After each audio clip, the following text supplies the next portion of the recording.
Hello, नमस्ते, अस्सलाम वालेकुम। एक बार फिर से आईक्यू नर्सिंग क्लासेस में आप सभी का स्वागत है।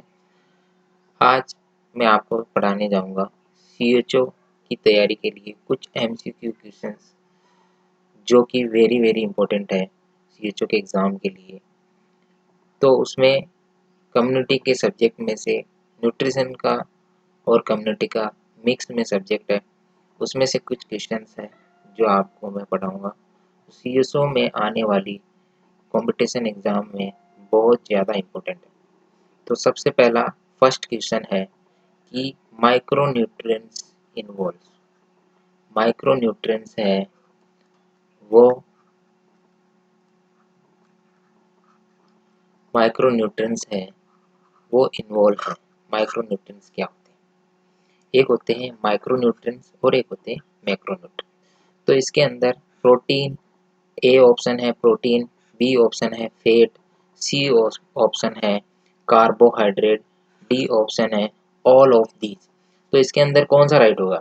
आप गैस करें कि कौन सा इसके अंदर राइट हो सकता है। तो A protein, B fat, C carbohydrate, D है all of above.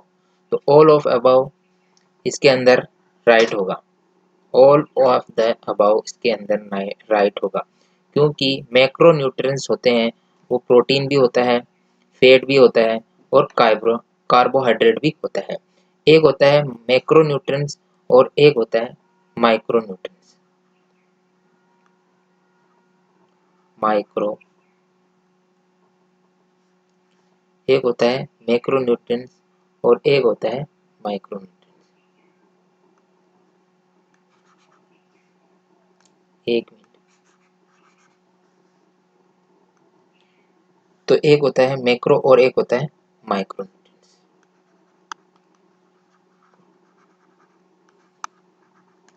Nutrients, micronutrients. Micronutrients के अंदर आते हैं vitamin, vitamin and minerals, vitamin and minerals, minerals, vitamin and minerals, vitamin and minerals. तो एक होता है मैक्रोन्यूट्रिएंट्स जिसके अंदर आता है प्रोटीन, फैट और कार्बोहाइड्रेट्स। ये सब क्या होते हैं? मैक्रोन्यूट्रिएंट्स होते हैं। और एक होता है माइक्रोन्यूट्रिएंट्स जिसके अंदर आते हैं विटामिन्स आते हैं और मिनरल्स आते हैं। तो ये दो क्या हैं? दो टाइप के आपके इसके अंदर रहते हैं। एक रहता है माइक्रोन्यूट्रिएंट्स के अंदर विटामिन्स और एक रहता है आपके मैक्रोन्यूट्रिएंट्स। एक रहता है माइक्रोन्यूट्रिएंट्स और एक रहता है माइक्रोन्यूट्रिएंट, एक रहता है मैक्रोन्यूट्रिएंट्स। तो ये दो चीजें हो गई। उसके बाद में नेक्स्ट क्वेश्चन है आपका। नेक्स्ट क्वेश्चन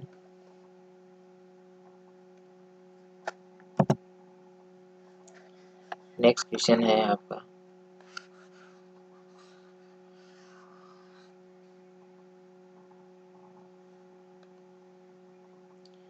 नेक्स्ट क्वेश्चन है next question, which of the follow is richest source of vitamin C. Vitamin C का रिचेस्ट सोर्स क्या होता है? विटामिन सी का रिचेस्ट सोर्स क्या होता है? विटामिन सी, तो ये एक विटामिन है। विटामिन ए होता है, अलग अलग विटामिन होते हैं। विटामिन ए, विटामिन बी भी होता है, लेकिन ए विटामिन ए होता है, विटामिन ई होता है, विटामिन के होता है, विटामिन डी होता है। ये कुछ विटामिन है। और होते हैं विटामिन, विटामिन बी होता है और विटामिन सी होता है। तो कुछ जो जो होते हैं वो वाटर सोल्यूबल विटामिन होते हैं और कुछ होते हैं जो फैट सोल्यूबल विटामिन होते हैं। तो ये जो है विटामिन सी और विटामिन बी, ये होते हैं वाटर सोल्यूबल।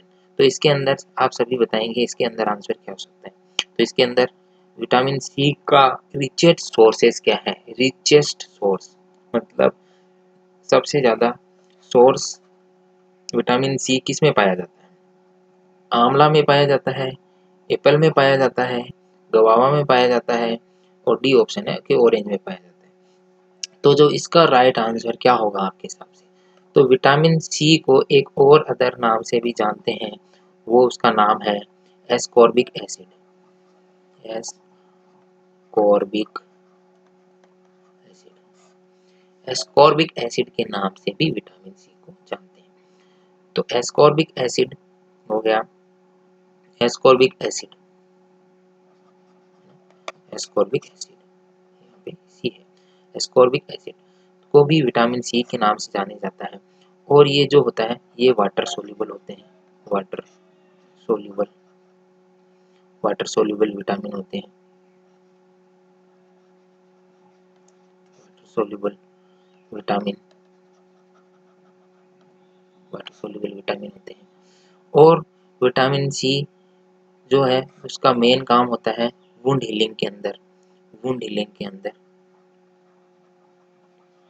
वुंड हीलिंग के अंदर भी विटामिन सी का इम्पोर्टेंट रोल है।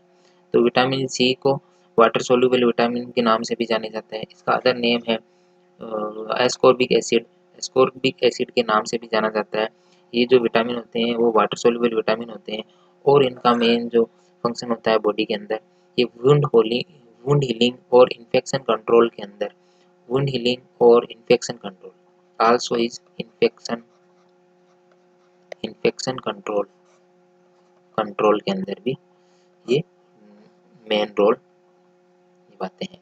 तो ये इन्फेक्शन कंट्रोल के अंदर भी इसका मेन रोल है, इन्फेक्शन कंट्रोल के अंदर भी। तो इसके अंदर आपका मेन आंसर क्या है? इसके अंदर आंसर क्या है? तो इसके अंदर जो आंसर होगा वो होगा आंवला। आंवला क्या हो रहता है? खट्टा रहता है। तो जिस पदार्थ में ज़्यादातर खट्टे पदार्थ होते हैं उनमें विटामिन सी पाया जाता है, जैसे आंवला में पाया जाता है, नींबू में पाया जाता है, संतरे में पाया जाता है। तो विटामिन सी जो है वो मोस्टली आंवला में पाया जाता है। तो इसका राइट आंसर हो गया आंवला। एप्पल में विटामिन सी नहीं पाया जाता है, गुआवा में नहीं पाया जाता है, ऑरेंज में भी नहीं पाया जाता है। तो जो पाया जाता है विटामिन सी वो किसमें पाया जाता है? विटामिन सी पाया जाता है आंवला में। और विटामिन सी क्या है? एस्कॉर्बिक एसिड है, इसको अदर नाम एस्कॉर्बिक एसिड के नाम से जाता है। वाटर सोल्यूबल विटामिन है और ये इन्फेक्शन कंट्रोल और वुंड हीलिंग में भी क्या करते हैं? हेल्प करते हैं। ये प्ले वेरी इंपॉर्टेंट रोल है विटामिन सी का, वुंड हीलिंग और इन्फेक्शन कंट्रोल के अंदर भी इसका वेरी इंपॉर्टेंट रोल है। तो इसके अंदर आपका आंसर हो गया बी। उसके बाद में थर्ड क्वेश्चन है, इसके अंदर थर्ड क्वेश्चन आएगा आपका, थर्ड क्वेश्चन आएगा total weight of pregnancy, total weight of pregnancy, total weight gain during pregnancy. तो जो टोटल वेट गेन प्रेगनेंसी है वो क्या हो सकता है? वापिस जो थर्ड क्वेश्चन है वो है the total weight gain during pregnancy. एक प्रेग्नेंट लेडी के अंदर टोटल वेट गेन कितना होता है? इसका क्या राइट आंसर हो सकता है? ए ऑप्शन है 8 से 8 से 10 केजी, 8 से 10 केजी। बी ऑप्शन है आपका 9 से 12 केजी। सी ऑप्शन है आपका 10 से 14 केजी और डी ऑप्शन है आपका 11 टू 16 केजी। तो टोटल वेट ऑफ प्रेगनेंसी कितना होता है? जो टोटल वेट ऑफ प्रेगनेंसी, उसका राइट आंसर आप सभी बताएंगे, गेस करेंगे पहले, उसके बाद में मैं बताऊंगा आपको राइट आंसर क्या हो सकता है। तो इसके अंदर जो राइट आंसर होगा वो होगा ए नहीं हो सकता क्योंकि वेट थोड़ा कम है, और बी सी नहीं हो सकता क्योंकि इसके अंदर थोड़ा 14 केजी ज़्यादा हो जाता है। 11 टू 16 केजी ये भी थोड़ा सा नहीं हो सकता। तो इसके अंदर जो करेक्ट आंसर है वो होगा बी आंसर, 9 टू 12 केजी जो होता है वो total weight of pregnancy increase होता है। तो 9 से 12 केजी के लगभग लगभग जो प्रेगनेंसी के अंदर है वो वेट बढ़ जाता है। तो इसका आंसर है बी, बी इसका आंसर होगा। तो प्रेग्नेंट लेडी होती है उसके अंदर टोटल वेट कितना बढ़ जाता है? 9 से 12 केजी के लगभग बढ़ जाता है। तो टोटल एक वर्ड में बोले तो लगभग लगभग 11 केजी के करीब हो सकता है, 11 से 12 केजी के करीब। तो इसका जो सबसे बढ़िया आंसर होगा वो इसका आंसर होगा बी। तो इसके ऑप्शन थोड़े थोड़े रिलेटेड है बट इसका सबसे बेस्ट आंसर यही है 9 से 12 केजी। तो मैं बताता हूँ प्रेगनेंसी के अंदर टोटल वेट कैसे बढ़ता है। तो प्रेगनेंसी के अंदर सबसे पहले ब्रेस्ट का वेट बढ़ता है। ब्रेस्ट का वेट है लगभग वो आधा केजी, लगभग 0.5 केजी के करीब बढ़ जाता है, यानी आधा केजी के करीब बढ़ जाता है। ठीक है, तो ये हो गया आपके 0.5 केजी, 5 केजी के करीब। और उसके बाद में है प्लेसेंटा का वेट। प्लेसेंटा का वेट जो हो गया, प्लेसेंटा का जो वेट है वो लगभग बढ़ जाता है 0.7 केजी। प्लेसेंटा का वेट भी 0.7 केजी बढ़ जाता है। उसके बाद में मैं यहाँ लिख देता हूँ कि यूट्रस का जो वेट है, यूट्रस का वेट जो होता है, जो यूट्रस है उसका वेट लगभग 1.6 केजी, 1.6 केजी के करीब बढ़ जाता है। तो ये है 1.6 केजी, 1.6 केजी जो है यूट्रस का वेट बढ़ जाता है। उसके बाद में जो बेबी का वेट है, वो लगभग 3 केजी के करीब हो जाता है, 3.5 से 3 केजी के करीब हो जाता है। उसके बाद में जो बेबी के अंदर एमनियोटिक फ्लूइड रहता है, क्या रहता है, एमनियोटिक फ्लूइड रहता है, उसका वेट भी लगभग कितना बढ़ जाता है, 1.1 से 1.5 केजी के करीब बढ़ जाता है। तो जो एमनियोटिक फ्लूइड है उसका वेट भी कितना 1 से 1.5 केजी के करीब बढ़ जाता है। और अदर जो रहते हैं एक्स्ट्रा, ऊपर लिख देता हूँ, एक्स्ट्रा जो रहता है, एक्स्ट्रा वेट रहता है, वो भी इसके अंदर कितना एक्स्ट्रा जो रहता है, कि एक्स्ट्रा क्या हो सकता है, एक्स्ट्रा ब्लड हो सकता है, ब्लड का वेट हो सकता है, एक्स्ट्रा ब्लड का वेट हो गया, एक्स्ट्रा ब्लड और फ्लूइड का वेट जो हो गया वो आपका हो गया लगभग 4 केजी के करीब, 4 केजी के करीब। तो कितना हो गया, लगभग 4 केजी ये हो गया, और ये 5 और ये 6 7 और 7 और 3 9 10 11 करीब हो गया। तो ये 11 से 12 केजी के करीब ये वेट बढ़ जाता है। तो इसका आंसर जो बेस्ट आंसर होगा वो होगा इसका 9 से 12, 9 से 12 इसका आंसर, बी आंसर इसका राइट होगा। जो बी आंसर है इसका बेस्ट आंसर है, यही राइट होगा। तो इसके अंदर हो गया बी आंसर आपका राइट। तो total weight gain in during pregnancy 9 से 12 केजी होता है, जो मैंने अलग अलग बता दिया आपको। उसके बाद में नेक्स्ट आंसर है आपका, नेक्स्ट क्वेश्चन है, सॉरी थोड़ा इसको रब कर देता हूँ, उसके बाद में बताता हूँ। नेक्स्ट 4 नंबर क्वेश्चन है, आपका रिकमेंडेड प्रोटीन ड्यूरिंग प्रेगनेंसी। जो प्रेगनेंसी है उसके अंदर, प्रेगनेंसी के अंदर प्रोटीन की रिक्वायरमेंट कितनी होती है, during pregnancy, recommended protein during pregnancy. तो फर्स्ट ऑप्शन है इसका कि ए ऑप्शन है इसका 60 ग्राम, बी ऑप्शन है 14 ग्राम, सी ऑप्शन है इसका 32 ग्राम, डी ऑप्शन है 75 ग्राम। तो आंसर क्या होगा, बेस्ट आंसर आपकी तरफ से क्या हो सकता है। तो इसी का सभी आंसर बताएंगे, आंसर इसका क्या हो सकता है। तो इसका आंसर क्या हो सकता है आप सभी बताएंगे। तो इसका आंसर होगा जो वो होगा इसका ए नहीं होगा, बी भी इसका नहीं आंसर होगा, सी भी इसका आंसर नहीं होगा, इसका आंसर होगा डी। जो डी है 75 ग्राम, ये होगा राइट आंसर। जो नॉर्मल लेडी होती है उसके अंदर 60 ग्राम राइट होता है, लेकिन प्रेग्नेंट लेडी है तो उसके अंदर जो होगा वो 75 ग्राम राइट होगा। अगर नॉर्मल लेडी का पूछते तो 60 ग्राम आप राइट कर सकते थे, बट यहाँ पे पूछा है प्रेग्नेंट लेडी का पूछा है। तो प्रेग्नेंट मदर होती है, उसे एक्स्ट्रा प्रोटीन की जरूरत होती है, तो वो 75 ग्राम प्रोटीन हो सकता है। तो जो प्रोटीन होता है वो क्या होता है, गुड सोर्स होता है। जो प्रोटीन होता है वो क्या होता है, गुड सोर्स होता है।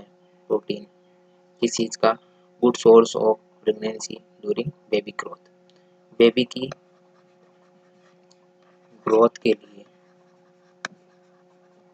बेबी की ग्रोथ के लिए गुड सोर्स होता है। ठीक है, बेबी की ग्रोथ के लिए प्रोटीन बहुत अच्छा सोर्स है, गुड सोर्स है। और ये क्या है, ये अंडे में पाया जाता है, एग में पाया जाता है। ये अंडे में प्रोटीन बहुत अधिक मात्रा में पाया जाता है। जो सी फूड होते हैं, SEA sorry FWD, sea food के अंदर भी पाया जाता है। और कुछ जो रहते हैं आपके नट्स वगैरह रहते हैं, नट्स के अंदर भी प्रोटीन पाया जाता है। पीस, दालें वगैरह रहती है उसके अंदर भी पाया जाता है। और जो बीन्स रहते हैं, बीन्स जो बीज रहते हैं, बीन्स उनके अंदर भी ये क्या है, पाया जाता है, प्रोटीन पाया जाता है।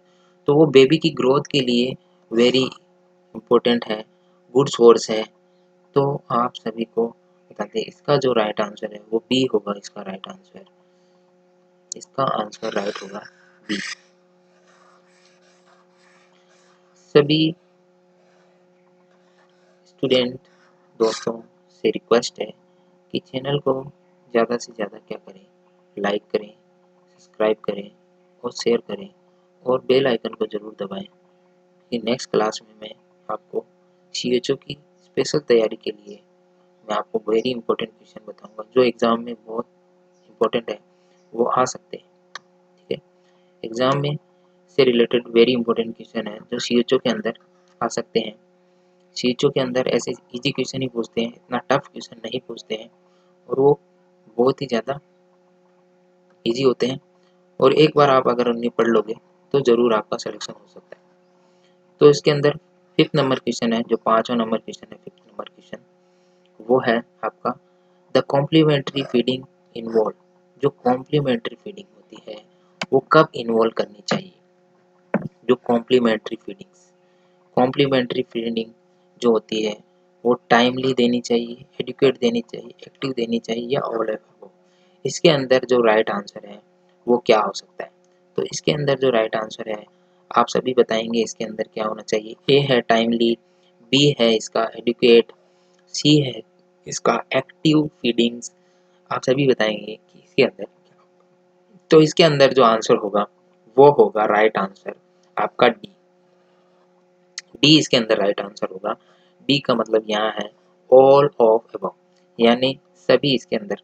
जो कॉम्प्लीमेंट्री फीडिंग है, जैसे 6 मंथ तक मदर का ही मिल्क पीता है बच्चा, लेकिन 6 मंथ के बाद में आप क्या कर सकते हो, 6 मंथ के बाद में आप उसे एक्स्ट्रा फूड भी दे सकते हो। उसको क्या कर सकते हो, एक्स्ट्रा फूड दे सकते हो। तो वो टाइमली देना चाहिए, एडुकेट देना चाहिए, और एक्टिव फीडिंग भी साथ साथ में होनी चाहिए।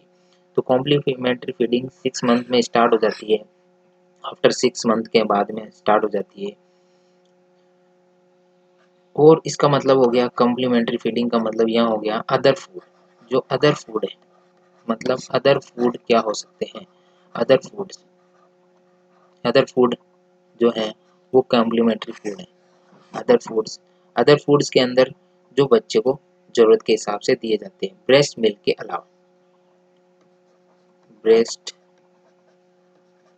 मिल्क के अलावा ब्रेस्ट मिल्क के जो अलावा जो फूड दिया जाता है वो अदर फूड आता है, उसे कॉम्प्लीमेंट्री फूड कहते हैं। कॉम्प्लीमेंट्री फूड के अंदर बेबी को क्या क्या दे सकते हैं, राइस दे सकते हैं, एग्स दे सकते हैं, कुछ फ्रूट्स दे सकते हैं, सॉफ्ट खाना दलिया वगैरह दे सकते हैं। तो ये कॉम्प्लीमेंट्री फीड के अंदर आ जाता है। तो ये सब क्या होने चाहिए, टाइमली एक्यूरेट, टाइमली देना चाहिए उसको, एडिक्वेट देना चाहिए, ज़्यादा नहीं देना चाहिए, ज़्यादा दिया तो वोमिटिंग कर देगा, दूध कम पिएगा। तो एडिक्वेट होना चाहिए, एक्टिव फीडिंग होनी चाहिए, फीडिंग भी साथ के अंदर एक्टिव फीडिंग भी होनी चाहिए, मदर मिल्क भी साथ में पिलाना चाहिए, एक्स्ट्रा मिल्क भी पिला सकते हैं। तो ये चीज़ें आप कॉम्प्लीमेंट्री फीडिंग के अंदर ध्यान रखिए। तो इसका जो राइट आंसर है वो डी है, इसका जो राइट आंसर है वो डी है। तो इसका आंसर जो होगा वो डी होगा। नेक्स्ट क्वेश्चन की तरफ जा रहे हैं। नेक्स्ट क्वेश्चन की तरफ जाएं, चैनल को जरूर लाइक करें। नेक्स्ट क्वेश्चन की तरफ जाते हैं। नेक्स्ट क्वेश्चन है 6 नंबर क्वेश्चन। 6 नंबर क्वेश्चन है आपका, 6 नंबर क्वेश्चन है the infant double his her birth weight at the month.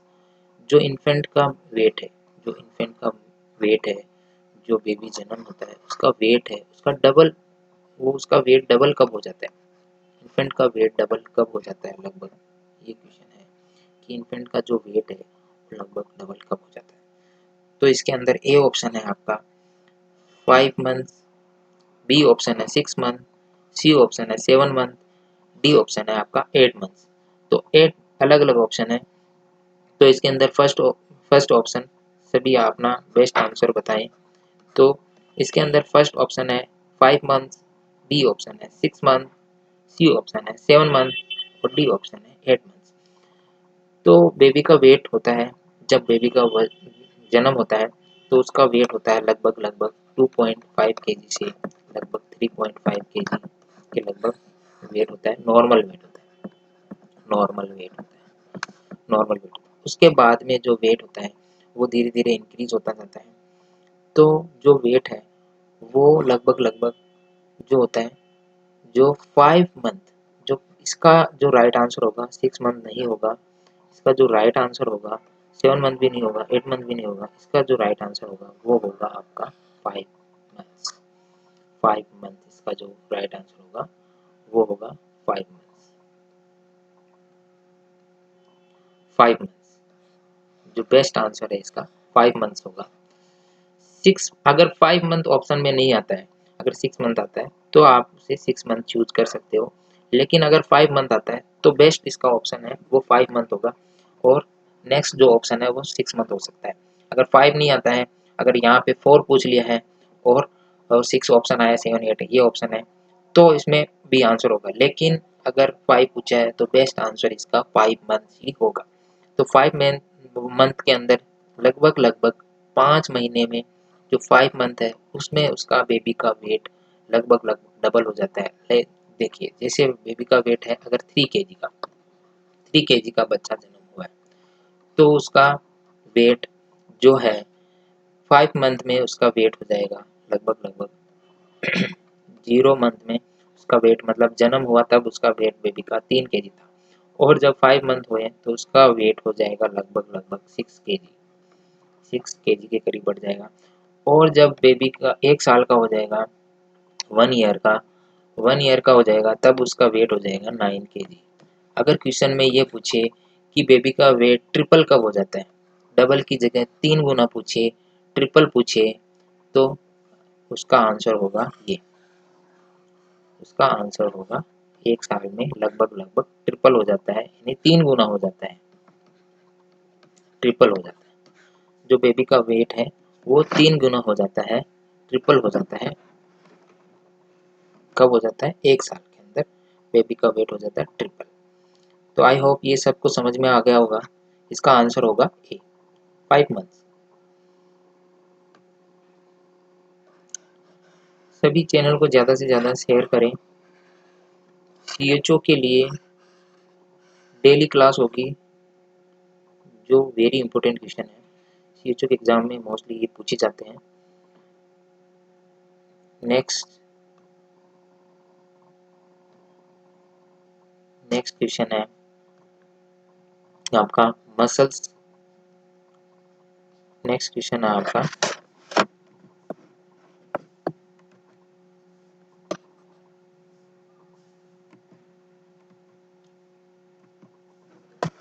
Muscles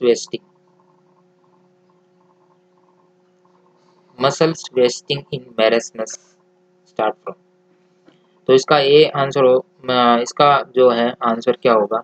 muscles wasting in marasmus start from A axilla and groin, facial muscles, C abdomen, D chest.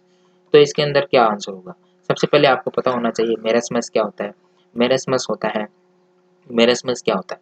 तो मेरस्मस होता है जो मेरस्मस क्या होता है? तो मेरस्मस होता है प्रोटीन एनर्जी माल अंडर न्यूट्रिशन या प्रोटीन एनर्जी माल न्यूट्रिशन। प्रोटीन एनर्जी और PEM माल न्यूट्रिशन बोल सकते हैं, या प्रोटीन एनर्जी या अंडर न्यूट्रिशन बोल सकते हैं। तो प्रोटीन एनर्जी क्या होगा, अंडर न्यूट्रिशन बोल सकते हैं, अंडर न्यूट्रिशन या माल न्यूट्रिशन बोल सकते हैं, माल न्यूट्रिशन, अंडर न्यूट्रिशन या प्रोटीन एनर्जी, अंडर न्यूट्रिशन या माल न्यूट्रिशन। तो इसके अंदर क्या हो जाती है, इसके अंदर जो होती है ओवरऑल लेक ऑफ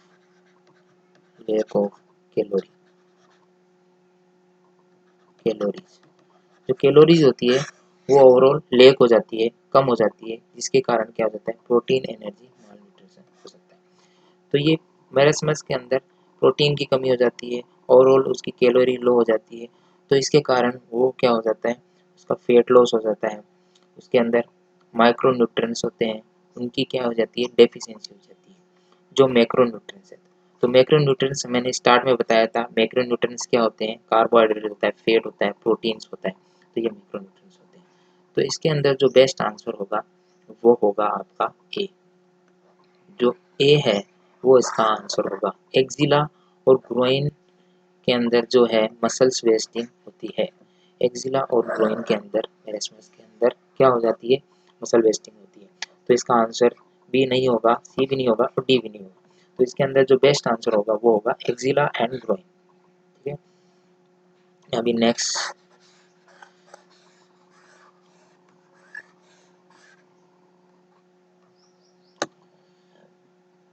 है हैंसन डिजीज। हैंसन डिजीज किसे कहते हैं, Hansen disease is also known as, जो हैंसन डिजीज है, Hansen disease also known as, तो इसका ए ऑप्शन है जिका इन्फेक्शन, बी है लेप्रोसी, सी है चिकनगुनिया, डी है डिप्थीरिया। तो इसके अंदर जो है वो क्या होगा, D option also known as Zika virus. तो इसके अंदर sorry, Hansen disease also known as Zika infection, leprosy और चिकनगुनिया और डिप्थीरिया। तो इसके अंदर हैंसन डिजीज को क्या बोलते हैं, हैंसन डिजीज को लेप्रोसी के नाम से भी जाना जाता है, तो इसका आंसर होगा बी। इसके अंदर नहीं, जीका वायरस भी नहीं होगा, जीका इन्फेक्शन नहीं होगा, चिकनगुनिया नहीं होगा, डिप्थीरिया नहीं होगा, इसके अंदर होगा लेप्रोसी। जो लेप्रोसी होती है वो किसके द्वारा हो सकती है, वो एक बैक्टीरिया है जो इन्फेक्शियस डिजीज है, इन्फेक्शन के कारण होती है, इन्फेक्शियस डिजीज है जो कि मायोबैक्टीरियम माइकोबैक्टीरियम माइकोबैक्टीरियम